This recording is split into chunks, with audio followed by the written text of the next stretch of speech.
మా తండ్రి, పరిశుద్ధుడైన మా దేవ, మీకు వందనాలు స్తోత్రాలు చెల్లిస్తూ ఉన్నాం. మాకెన్ని మేలులు మీరు చేశారో మేము లెక్కించలేము ప్రభువా. అనుదినము మా భారాన్ని మోస్తున్నటువంటి వాడవు, ప్రతిరోజు కూడా మా అవసరతలను తీరుస్తున్నటువంటి వాడవు. ఆయన ఈ భూమి మీద మాకు ఉనికిని ప్రసాదించి మాకంటూ ఒక సమయాన్ని అనుగ్రహించి, ప్రభువా, మీ సారూప్యమందు మీ పోలిక చొప్పున మమ్మల్ని సృష్టించి మీతో మాకు ఇచ్చిన గొప్ప సహవాసాన్ని బట్టి మీకు స్తోత్రాలు చెల్లిస్తూ ఉన్నాం. ఈ సమయంలో మీ మాటలు మేము ధ్యానించుకుంటూ ఉండగా మీ వాక్యము ద్వారా మాలో ప్రతి ఒక్కరిని దర్శించండి. ఈ వర్తమానము మేము మిమ్మల్ని స్తుతించుటకై, మీపై ఆధారపడుటకై, మీతో సహవాసము చేయుటకై, ఇంకా మారు మనసు పొందకుండా ఉంటే మారు మనసు పొందుటకై సహాయపడేదిగా ఉండునట్లు కృప చూపించమని మా రక్షకుడైన యేసుక్రీస్తు దివ్యమైన నామములో ప్రార్థన చేస్తున్నాం తండ్రి, ఆమేన్.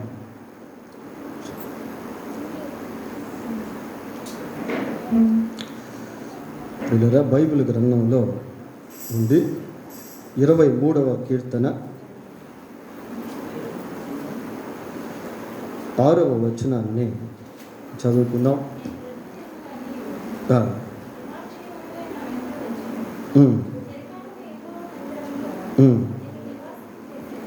చాలు పిల్లల 23వ కీర్తనను మనం అనేక సార్లు జ్ఞాపకం చేసుకుంటూ ఉంటాం. ఈ 6వ వచనంలో దావీదు తన గురించి, దేవుని గురించి సాక్ష్యం ఇస్తూ ఉన్నాడు.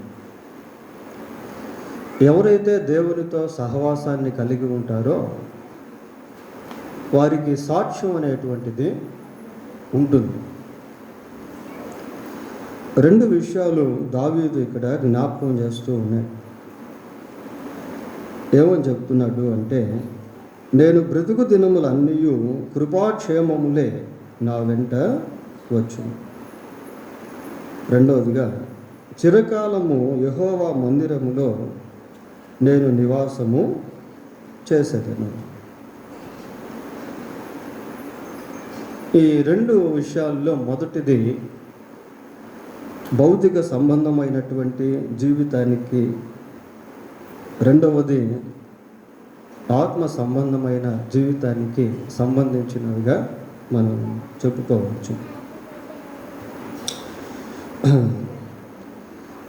ఎవరు ఈ మాటలు చెప్పగలరు అనంటే, ఆ మొదటి వచనంలో ఉంది చూడండి, యెహోవా నా కాపరి, నాకు లేమి కలుగు. The person who makes God as his shepherd. ఏ వ్యక్తి అయితే దేవుణ్ణి తనకు కాపరిగా చేసుకుంటుందో వారు ఈ మాటలు చెప్పగలుగుతారు. ఇందులో రాయబడి ఉన్నటువంటి 6 వచనాలు కూడా చాలా శ్రేష్టమైనటువంటి వచనాలు ప్రియులారా. దేవుణ్ణి మనం కాపరిగా చేసుకున్నప్పుడు మన జీవితంలో అనేకమైనటువంటి మేలులు అనుభవించేటువంటి వారంగా ఉంటాం. కాపరి ఏం చేస్తాడు అంటే, గొర్రెలకు ముందుగా వెళ్తూ ఉంటాడు. ఈ విషయం మనం యోహాను సువార్త 10వ అధ్యాయం 4వ వచనంలో గమనిస్తాం. కాపరి మందకు ముందుగా వెళ్తూ ఉంటాడు. మందకు ముందుగా కాపరి వెళ్తూ ఉన్నప్పుడు ఏం జరుగుతుంది అని అంటే, యెషయా గ్రంథం 45వ అధ్యాయం 2వ వచనం చూడండి. 45వ అధ్యాయం, నేను నీకు ముందుగా పోవచ్చు, మెట్టగానున్న స్థలములను సరళము చేసేదను, ఇత్తడి తలుపులను పగులగొట్టెదను, ఇనుప గడియలను విడగొట్టెదను. So when shepherd goes before us, కాబట్టి కాపరి మనకు ముందుగా వెళ్తూ ఉన్నప్పుడు మన మార్గం అనేటువంటిది సరళము చేయబడుతుంది. మార్గంలో ఉన్నటువంటి ఆ హిండరెన్సెస్, ఆటంకాలన్నీ కూడా కాపరి తొలగించి వేస్తాడు. మార్గంలో ఎక్కడైనా నాశనము పొంచి ఉంటే, కాసుకొని ఉంటే, దాన్ని కాపరి ఏం చేస్తాడంటే he will destroy the destruction. ఆ నాశనాన్ని కాపరి నాశనం చేసేస్తాడు. కాపరి ముందుగా వెళ్తూ ఉన్నప్పుడు ఆ అంటే అస్పష్టమైనటువంటి దాన్ని సరిచేస్తూ ముందుకు వెళ్తాడు. దావీదు దేవుణ్ణి కాపరిగా చేసుకొని ఈ కీర్తనను రాశాడు. నేను బ్రతుకు దినములన్నీ కృపాక్షేమములే నా వెంట వచ్చును. నేను బ్రతుకు దినములన్నీ కృపాక్షేమములే. ఈ క్షేమము అనేటువంటి పదము మనకు సుపరిచితమైనటువంటి పదము. ప్రియులారా, ప్రతి ఒక్కరు కూడా క్షేమాన్ని కోరుకుంటారు. మునుపటి రోజుల్లో, ఈ సెల్ ఫోన్స్ రానటువంటి రోజుల్లో ఒకరికొకరు ఉత్తరాలు రాసుకునేవారు. ఉత్తరం రాసేటువంటి సమయంలో ప్రారంభం ఎలా ఉండేది అంటే, మేము క్షేమంగా ఉన్నాము, నీవు క్షేమంగా ఉన్నావా అని అడిగారు. కనుక క్షేమము అనేటువంటిది ప్రతి ఒక్కరు కూడా ఇష్టపడేటువంటిది, కోరుకునేటువంటిది. దావీదు ఇక్కడ అంటున్నాడు, నేను బ్రతుకు దినములన్నీ కృపాక్షేమములే నా వెంట వచ్చు. ఈ కృపాక్షేమములు అనేది లింక్ వర్డ్స్, రెండు పదాలు ఒకే పదముగా వర్ణించబడ్డాయి. ప్రియులారా, క్షేమము అనేటువంటిది, క్షేమమునకు ముందు కృప అనేటువంటిది ఉండి, ఆ కృప క్షేమాన్ని ముందుకు తీసుకుని వెళ్తా ఉంటుంది. ఇక్కడ మనం ఏమని చదువుతున్నామంటే, కృపాక్షేమములే నా వెంట వచ్చును అంటున్నాడు. అంటే వచ్చును అంటే అవి ఎక్కడి నుండో పంపబడుతూ ఉన్నాయి. ఎక్కడి నుండి పంపబడుతున్నాయి? దేవుని నుండి పంపబడుతున్నాయి. ప్రియులారా, దేవుడు మనకు క్షేమాన్ని ఇవ్వకపోతే we can't indulge the well being unless God gives us. మనం క్షేమాన్ని అనుభవించలేము. కనుక ఈ క్షేమము అనేటువంటిది దేవుని నుండి మన జీవితంలో మనం అనుభవిస్తూ, దీని గురించి అధ్యయనం చేసినప్పుడు it functions in different dimensions. ఈ క్షేమము అనేటువంటిది వివిధ రకాలుగా మనం అనుభవిస్తూ ఉంటాం. ఇలా దేవుని ద్వారా, దేవుని కృప ద్వారా కొన్నింటిని మనం పరిశీలన చేద్దాం. ఆదికాండం 28వ అధ్యాయం 20వ వచనం చూడండి. 28:20.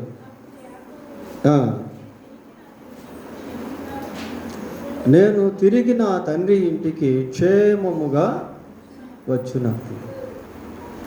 ప్రయాణాల్లో క్షేమము. ప్రియులారా, ఈ రోజుల్లో ఎంతోమంది ప్రయాణాల్లో క్షేమం లేకుండా అనేక యాక్సిడెంట్స్కి గురైపోతూ కొద్దిమంది హాస్పిటల్స్లో అడ్మిట్ అవుతున్నారు, కొద్దిమంది మరణిస్తున్నారు. ప్రియులారా,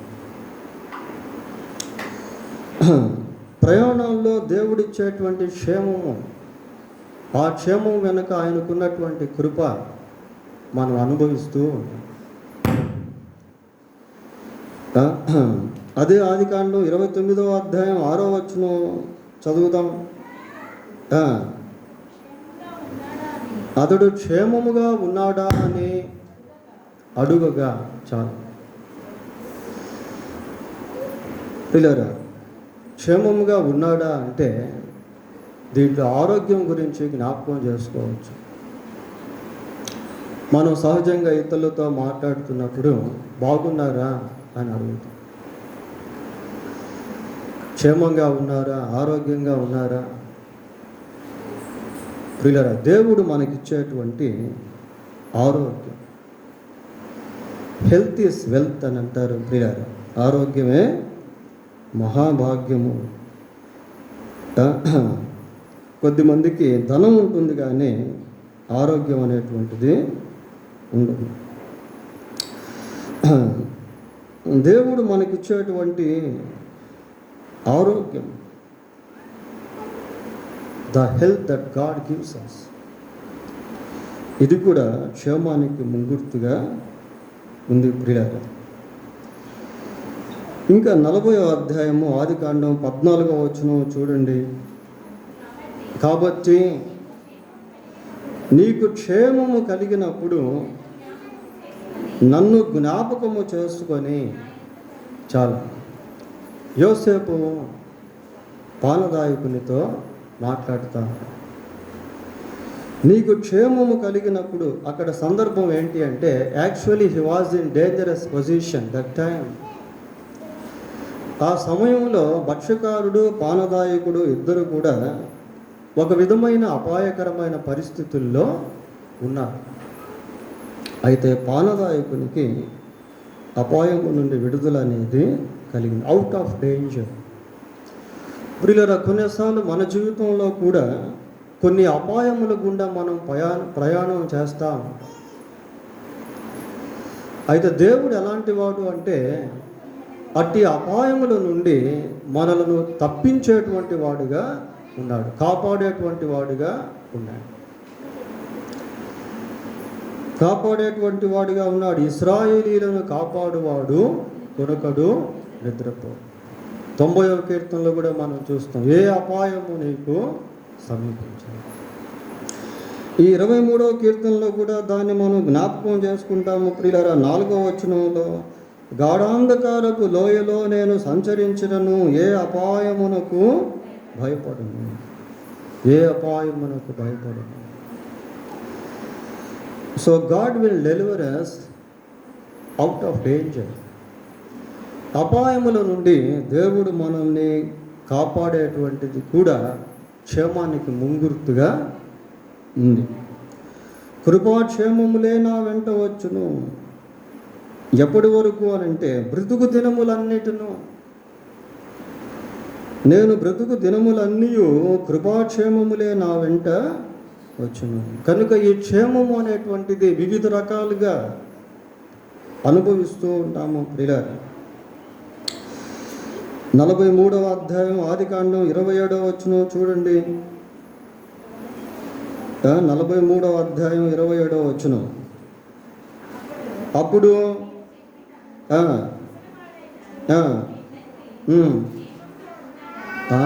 మీ తండ్రి క్షేమంగా ఉన్నాడా? ముసలివాడైనా మీ తండ్రి క్షేమంగా ఉన్నాడా? వృద్ధాపంలో దేవుడిచ్చేటువంటి నెమ్మది ప్రియులారా. వృద్ధాపంలో కొన్నిసార్లు పరిస్థితులు ఎలాగుంటాయి అంటే కన్న కుమార్తెలు కూడా విడిచిపెట్టేసేటువంటి వారుగా ఉంటారు. ఆస్తులు, సంపాదించిన ఆస్తులు పంచుకొని వెళ్ళిపోయి అనాథులుగా వదిలేసిన తల్లిదండ్రులు ఎంతోమంది లేకపోలేదు. వృద్ధాప్యము అనేటువంటిది ఎంతో భారభరితమైనటువంటి జీవితం. అయితే ఇక్కడ మనం చదువుతున్న ఈ మాట దేన్ని సూచిస్తూ ఉంది అంటే వృద్ధాపంలో దేవుడిచ్చేటువంటి నెమ్మది. We must pray for hour old age. మన వృద్ధాపం కొరకు మనం ప్రార్థన చేసుకోవాలి. దేవుని వాక్యంలో నుండి కొన్ని వచనాలను వృద్ధాపానికి సంబంధించి తీసుకొని దేవుని సన్నిధిలో మన వృద్ధాపం గురించి ప్రార్థన చేసుకోవాలి. The prayer that today we do will help us in our old age. నేడు మనం చేసే ఈ ప్రార్థన వృద్ధాపంలో మనకు సహాయపడేటువంటిదిగా ఉంటుంది ప్రియులారా. We must pray for our old age. వృద్ధాపంలో దేవుడు చిగురించేటువంటి అనుభవాన్ని ఇస్తాడు. ముదిమి వచ్చిన సమయంలో ఆయన మనల్ని ఎత్తుకునేటువంటి వాడిగా ఉంటాడు. వృద్ధాపంలో ఉండేటువంటి నెమ్మది, it is a kind of well being. అది ఒక రకమైనటువంటి క్షేమము ప్రియులారా. నా బ్రతుకు దినములన్నీ క్షేమము. లేవ్యాకాండం 26వ అధ్యాయం 6వ వచనం చూడండి. లేవ్యాకాండం 26:6. ఆ దేశములో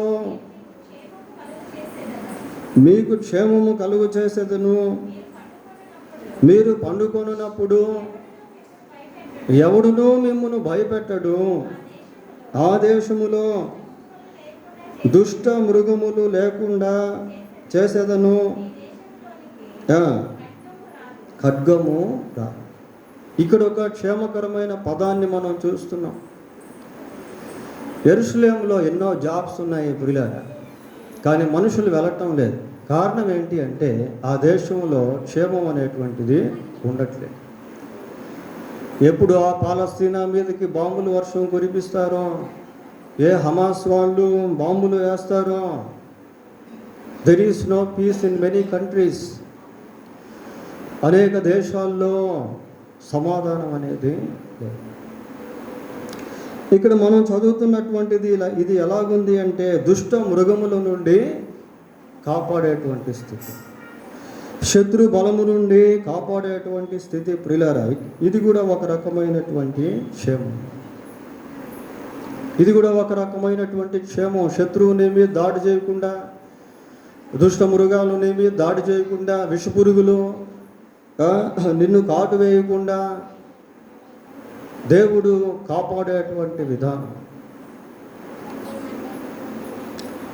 దేవుడు కాపాడేటువంటి విధానము ప్రియులారా. ఇంకా సమూయేలు మొదటి గ్రంథం 1వ అధ్యాయం 17వ వచనం కూడా చదవండి.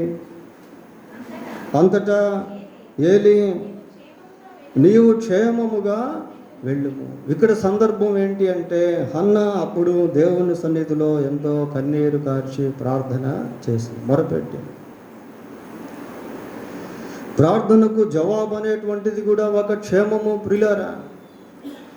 ఎప్పుడైతే హన్నాకు ప్రార్థన విషయంలో జవాబు వచ్చిందో అప్పటి నుండి ఆమె దుఃఖముఖిగా ఉండుట మానేసింది. She got a great hope.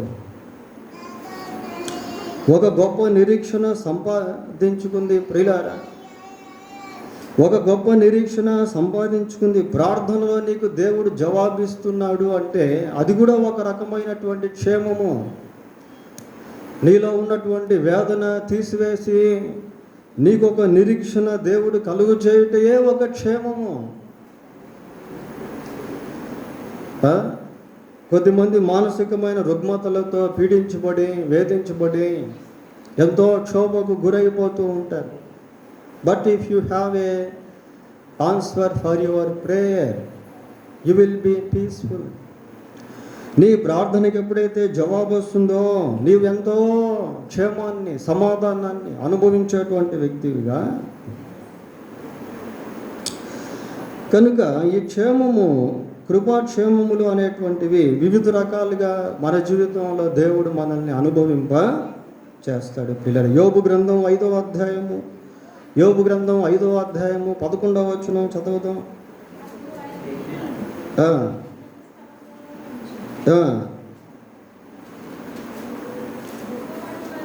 దుఃఖపడు వారిని క్షేమమునకు లేవనెత్తును. దుఃఖపడు వారిని క్షేమమునకు లేవనెత్తును.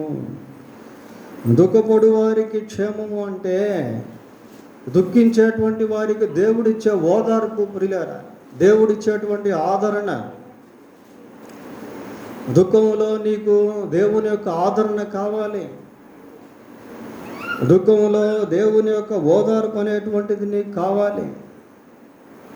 కనుక the peace that God gives in your సారో, నీ దుఃఖంలో దేవుడు నీకు ఇచ్చేటువంటి ఆ సమాధానము, అది కూడా క్షేమము పిల్లలు. ఇంకా 72వ కీర్తన 15వ వచనం చదువుదాం. 72వ కీర్తన 15వ వచనం.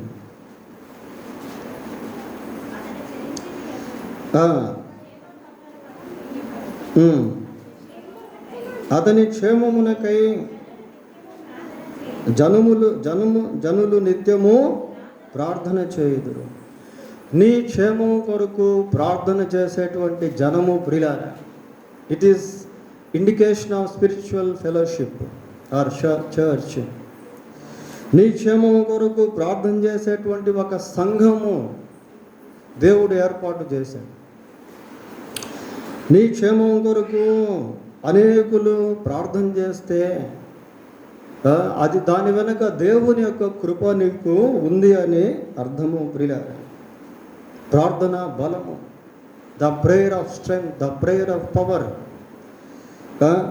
నీకంటూ ఒక సంఘాన్ని దేవుడు ఏర్పాటు చేసి ఆ సంఘంలో నీ కొరకు ప్రజలు ప్రార్థన చేయడం, నీ క్షేమం కొరకు ప్రార్థన చేయడం. ప్రియులారా, చాలాసార్లు దేవుడు మన సంఘ ప్రార్థనల్లో మనం ఇతరుల కొరకు చేసినవి వాడుకున్నాడు.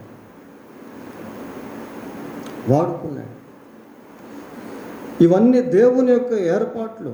వీటన్నిటి వెనక దేవుని యొక్క కృప అనేటువంటిది వస్తూ ఉంది. ప్రియులారా, ఏమంటున్నాడు దావీదు? నేను బ్రతుకు దినములన్నీ కృపాక్షేమములే నా వెంట వచ్చును. ఇది అఫర్మేషన్ వర్డ్. ప్రియులారా, దీంట్లో రెండు విషయాలు మనం జ్ఞాపకం ఉంచుకోవాలి. ఏంటంటే, ఒకటి, తన జీవితంలో ఏదైతే అనుభవిస్తున్నాడో దాన్ని రూఢిగా చెప్తున్నాడు. రెండవదిగా, తాను తీసుకున్నటువంటి తీర్మానాన్ని రూఢిగా చెప్తాడు. తీర్మానం ఈ రెండవ భాగంలో మనకు కనబడుతుంది. 116వ కీర్తన 7వ వచనం చదువుదాం. 116వ కీర్తన 7వ వచనం. నా ప్రాణమా యెహోవా నీకు క్షేమమును విస్తరింపచేసి. ప్రాణానికి క్షేమము. ప్రియులారా, ఎప్పుడైనా మనం ఈ పదాలు ఆలోచన చేసామా? కొన్నిసార్లు మనకు తెలియకుండానే మనం దేవుని యొక్క మేలులు అనుభవిస్తూ ఉంటాం. అవి తెలియదు మనకి, మనం వాటి గురించి అంత ఆలోచన చేయము. ఈ 23వ కీర్తనలో ఇప్పుడు వరకు మనం చెప్పుకున్నవి చాలా ఇమిడి ఉన్నాయి. ప్రియులారా, 23వ కీర్తనలో ఏమంటున్నాడు దావీదు? నా ప్రాణమునకు ఆయన సేద తీర్చి ఉన్నాడు. దేవుడు ప్రాణానికి ఇచ్చేటువంటి క్షేమము, భద్రత. ఇంకోసారి చదవండి.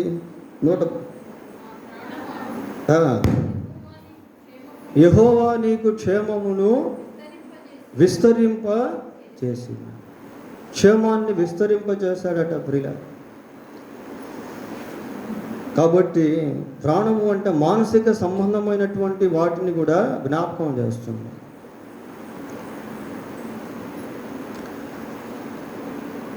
ఇంకా యెషయా గ్రంథం 35:27 చూడండి.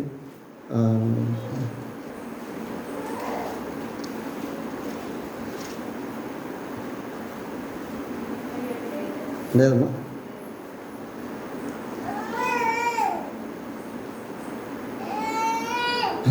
సరే.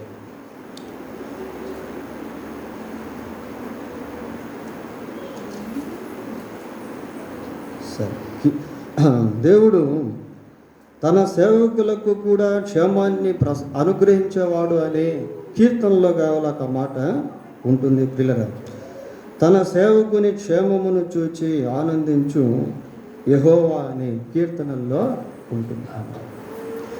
కనుక సేవకుల కుటుంబాల్లో కూడా దేవుడు క్షేమాన్ని కలిగించేటువంటి వాడుగా ఉన్నాడు.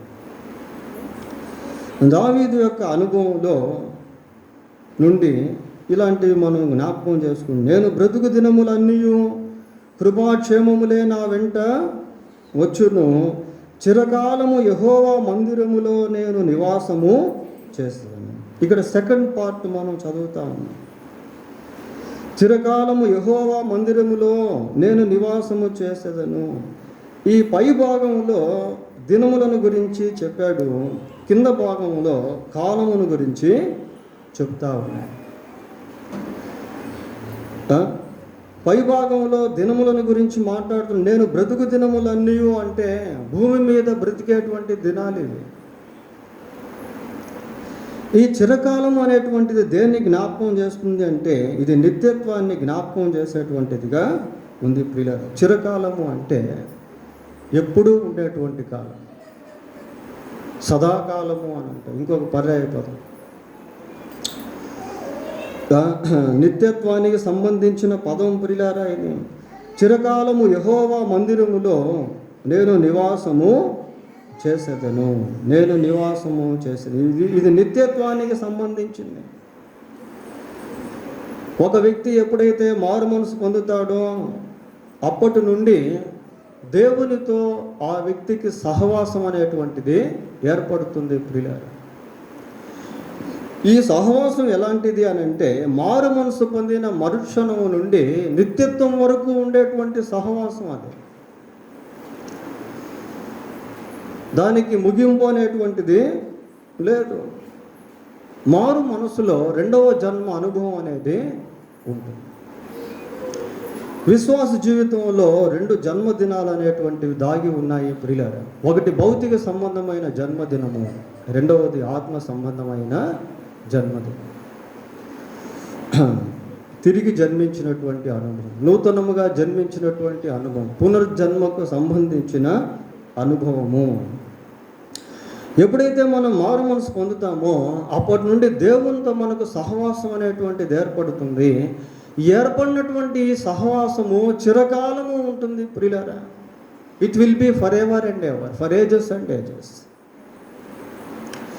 యోహాను రాసిన మొదటి పత్రిక 1వ అధ్యాయం 3వ వచనం చదవండి. 1వ అధ్యాయం 3వ వచనం. మాతో కూడా మీకును సహవాసము కలుగునట్లును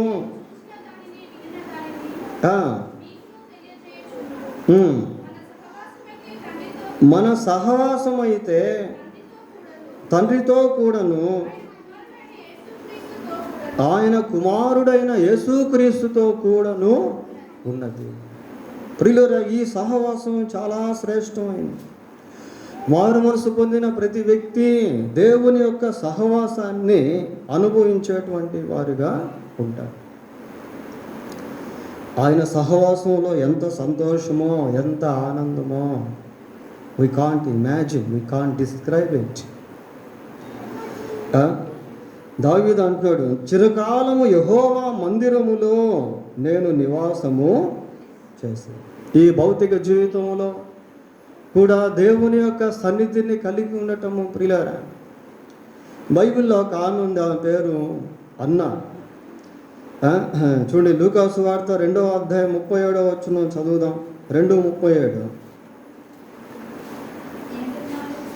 84 సంవత్సరములు దేవాలయమును విడువక ఉపవాస ప్రార్థనలతో రేయింబగళ్ళు సేవ చేయొచ్చు. 84 సంవత్సరాలు. ఎంత లాంగ్ టైం అది.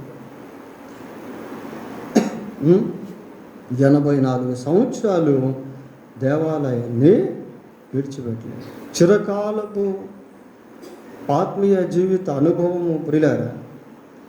84 సంవత్సరాలు దేవాలయాన్ని అంటిపెట్టుకొని, అంటే దేవుణ్ణి అంటిపెట్టుకొని, దేవుని సన్నిధిని అంటిపెట్టుకొని, దేవుని సహవాసాన్ని కలిగి తన జీవితాన్ని కొనసాగించింది. ఏముంది అసలు? What is in the presence of God? What is in his sanctuary? ఆయన పరిశుద్ధ స్థలంలో, ఆయన సన్నిధిలో అసలు ఏముంది? కీర్తనలు 36:8వ వచనం చదవండి. 36వ కీర్తన 8వ వచనం. నీ మందిరము యొక్క సమృద్ధి వలన వారు సంతృప్తి నొందుచున్నారు. నీ ఆనంద ప్రవాహములోనిది నీవు వారికి త్రాగించుచున్నావు. ప్రియులారా, చిరకాలము యెహోవా మందిరములో నేను నివాసము చేసేదను. అసలు what is in his temple? What is in his sanctuary? ఆయన మందిరంలో ఏముంది అని అంటే, ఇక్కడ మనం చదువుతున్నాం, ఏమనుందంటే, అమ్మా ఇంకోసారి చదవండి. నీ మందిరము యొక్క సమృద్ధి వలన వారు సంతృప్తి నొందుచున్నారు. Great spiritual satisfaction, great spiritual content. ప్రియులారా, ఆత్మ సంబంధమైనటువంటి గొప్ప సంతృప్తి, గొప్ప సంతోషము, గొప్ప సమాధానము ఎక్కడుంది అంటే దేవుని యొక్క మందిరంలో, దేవుని యొక్క మందిరంలో ఉంది ప్రియులారా. నీ మందిరము యొక్క సమృద్ధి వలన వారు సంతృప్తి నొందుచున్నారు. నీ ఆనంద ప్రవాహములోనిది నీవు వారికి త్రాగించుచున్నావు. దేవుని యొక్క ఆనందాన్ని నీవు అనుభవించేటట్టు దేవుడు చేస్తాడు. దావీదు యొక్క జీవితంలో అటువంటి అనుభవం గుండా దావీదు తన జీవితాన్ని కొనసాగించాడు. నేను బ్రతుకు దినములన్నీ కృపాక్షేమములే నా వెంట వచ్చును. చిరకాలము యెహోవా మందిరములో నేను నివాసము చేసేది. కనుక దేవుని యొక్క మందిరములో నివాసము చేసేటువంటి స్థితి. ఈ నివాసము అనేటువంటిది కూడా చాలా శ్రేష్టమైనటువంటి మాట. చిరకాలము దేవునితో నివాసము చేయుట ప్రియులారా, ఈ లోకంలో మనం ఎంతకాలం జీవించినా ఒకరోజు చనిపోతాం. కానీ నిత్యత్వంలో మరణము లేనటువంటి వారమై అమరుడైనటువంటి దేవునితో నిత్య సహవాసాన్ని కలిగి ఉంటాం. ఈ నివాసం అనేటువంటి పదాన్ని ప్రకటన గ్రంథం 21వ అధ్యాయం 3-4 వచనాల్లో మనం చూస్తాం ప్రియులారా. చూడండి, అది చూసి ముగిద్దాం. దేవుని నివాసము మనుష్యులతో కూడా ఉన్నది. ఆయన వారితో కాపురముండును, వారు ఆయన ప్రజలై ఉందురు. దేవుడు తానే వారి దేవుడై ఉండి వారికి తోడై ఉండును, తుడిచివేయును. మరణము ఇక ఉండదు, దుఃఖమైనను ఏడుపైనను వేదనైనను ఇక ఉండదు. ఇవన్నీ మనం ఇప్పుడు వరకు చూస్తూ వచ్చాం ప్రియులారా. ఆయన ఏ విధంగా మరణం నుంచి కాపాడుతాడో, ఏ విధంగా దుఃఖంలో ఆయన ఓదార్పునిస్తాడు, ఇవన్నీ మనం ఇందాక కొన్ని చూసాం. చివరికి వచ్చేసరికి అల్టిమేట్గా ఇక్కడ ఏమని కనిపిస్తూ ఉందంటే, ఏమని చూస్తున్నా, ఇదిగో దేవుని నివాసము మనుషులతో కూడా ఉన్నది. ఆయన వారితో కాపురముండును, వారు ఆయన ప్రజలై ఉందురు. దేవుడు తానే వారికి దేవుడై ఉండి వారికి తోడై. ఇక నిత్యత్వం ప్రియ. చిరకాలము యెహోవా మందిరములో నేను నివాసము చేశాను. ఆయన వారి కన్నుల ప్రతి బాష్ప బిందువును తుడిచివేయును. మరణము ఇక ఉండదు, దుఃఖమైనను ఏడుపైనను వేదనైనను ఇక ఉండదు. మొదటి సంగతులు గతించిపోయింది ప్రియులారా. కనుక ఈ చదువుకున్నటువంటి 23వ కీర్తన 6వ వచనంలో మరి భౌతిక జీవితం గురించి, ఆత్మీయ జీవితం గురించి అనేక విషయాలు జ్ఞాపకము చేసుకుంటూ, కనుక దేవుడు మనకిస్తున్న కాపుదలను బట్టి, ఆయన సన్నిధిని బట్టి, సంతోషాన్ని బట్టి, ఓదార్పుని బట్టి, నెమ్మదిని బట్టి, ఆహారమును బట్టి, ప్రయాణాల్లో క్షేమాన్ని బట్టి మనం ఇప్పటి వరకు క్షేమంగా ఉన్నాం. ఈ క్షేమం వెనుక దేవుని యొక్క కృప అనేది ఇవ్వబడింది. ఆ కృప మనకు క్షేమాధారంగా మారింది. చిరకాలము దేవునితో సహవాసము లేక ఆయన మందిరములో నివాసము అనేటువంటిది మన ఆత్మీయ జన్మకు సంబంధించింది ప్రియులారా. ఎవరైతే యేసుక్రీస్తును సొంత రక్షకుడిగా అంగీకరిస్తారో, యేసుక్రీస్తు రక్తంలో కడగబడిన అనుభవంలోనికి ఎవరైతే వస్తారో వారు దేవునితో నిత్య సహవాసాన్ని కలిగి ఉంటారు. దేవుడు తన వాక్యాన్ని దీవించుగాక. మరి పాస్టర్ గురించి కూడా ఒక 2 మాటలు చెప్పాలని ఈ సమయంలో ఆశపడతా ఉన్నాం. మీ పాస్టర్ గారి విషయంలో నేను ఆలోచన చేసినప్పుడు ఆమె జీవితంలో దేవుని యొక్క కృప అనేటువంటిది ఎంతో వెంటాడుట అనేది నేను చూశాను. మరి వివాహ విషయంలో దేవుడు కృప చూపించాడు, పరిచర్య విషయంలో దేవుడు కృప చూపించాడు, మరి పిల్లల విషయంలో దేవుడు కృప చూపించాడు, ఆరోగ్య విషయంలో కూడా దేవుడు కృప చూపించాడు ప్రియులకు. ఇంకా నేను కొంచెం ఆలోచన చేస్తూ ఉన్నప్పుడు మన సంఘంలో తన పరిచర్యలో దేవుడు వాడుకొనిన విధానంలో ఎంతోమంది సండే స్కూల్ స్టూడెంట్స్ మారు మనసు పొందారు. సండే స్కూల్ స్టూడెంట్స్ మారు మనసు పొందారు. ఫస్ట్ కిషోర్ మారు మనసు పొంది బాప్తీసం తీసుకున్నాడు. ఇంకా మరి కిరణ్, అలాగనే దీప్తి, రీతు, రాజేశ్వరి, ఇట్లా పిల్లలు ప్రియులారా, మరి రిబ్కా, దీనా, సియోనా, ఇట్లా సండే స్కూల్ స్టూడెంట్స్ మారు మనసు పొంది దేవుణ్ణి నమ్ముకున్నారు. So God use her in his ministry. ఇంకా మరి పాస్టర్ గారు దేవుడిచ్చిన తలాంతులు, విబిఎస్ కార్యక్రమాలు, సండే స్కూల్, స్త్రీల పరిచర్య. She was good counsellor. పరిచర్యలోకి రాకముందు నిరీక్షణ అనేటువంటి మినిస్ట్రీలో అనేక మందికి కౌన్సిలర్గా ఉంటూ పరిచర్య ఆ రోజుల్లో చేసేటువంటి కృపను దేవుడు అనుగ్రహించాడు. ఇంకా నాకైతే పరిచర్యలో అన్సీన్ కోఆపరేషన్. నేను సందేశాలు ప్రిపేర్ చేసుకునే సమయంలో, ప్రార్థన చేసుకునేటువంటి సమయంలో, ట్రాన్స్లేషన్ వర్క్ చేసుకునేటువంటి సమయంలో, ఇంకా దేవునికి సంబంధించినటువంటి సువార్త పరిచర్యలో ఎంతో కోఆపరేషన్ ఇచ్చేటువంటిదిగా మరి పాస్టర్లకు దేవుడు కృప చూపించాడు. మనం సాక్ష్యం కూడా విందాం. సరే, చిన్న ప్రార్థన చేసుకొని వాక్యాన్ని ముగించుకుందాం. ప్రార్థన చేసుకుందాం. పరిశుద్ధుడైన మా తండ్రి, మీకు వందనాలు, స్తోత్రాలు చెల్లిస్తూ ఉన్నాం. దావీదు యొక్క అనుభవం మా జీవితాల్లో మేము కూడా క్రియాపూర్వకముగా కలిగి ఉండుటకు సహాయం చేయండి.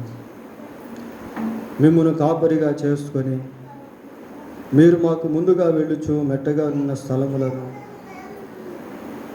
సరళము చేస్తూ ప్రభువా మమ్మల్ని నడిపించే ఆ గొప్ప అనుభవాన్ని ప్రతిరోజు మేము కలిగి ఉండుటకు కృప దయచేయండి. మా బ్రతుకు దినములన్నిటిని ప్రభువా మీ యొక్క కృపాక్షేమములు ఇంకనూ అనుభవించే వారముగా ఉండుటకు సహాయం చేయండి. మీ శిలువ కార్యము ద్వారా మాకు అనుగ్రహించిన గొప్ప నిరీక్షణను బట్టి మీకు స్తోత్రాలు. మీతో సహవాసాన్ని కలిగి ఉండే గొప్ప భాగ్యాన్ని మీరు మాకు ప్రసాదించినందుకై మీకు స్తోత్రాలు. నిత్యత్వం వరకు ప్రభువా మీరు మాకు ఇచ్చిన సహవాసాన్ని బట్టి మీకు వందనాలు. మా సంఘానికి మీరు ఇచ్చిన ఆ గొప్ప కృపను బట్టి మీకు స్తోత్రాలు చెల్లిస్తూ ఉన్నాం. విన్న ఈ వర్తమానం విన్న మాకందరికీ దీవెనకరముగా చేయండి. మా రక్షకుడైన యేసుక్రీస్తు పరిశుద్ధమైన నామంలో ప్రార్థన చేస్తున్నాము తండ్రి. ఆమేన్.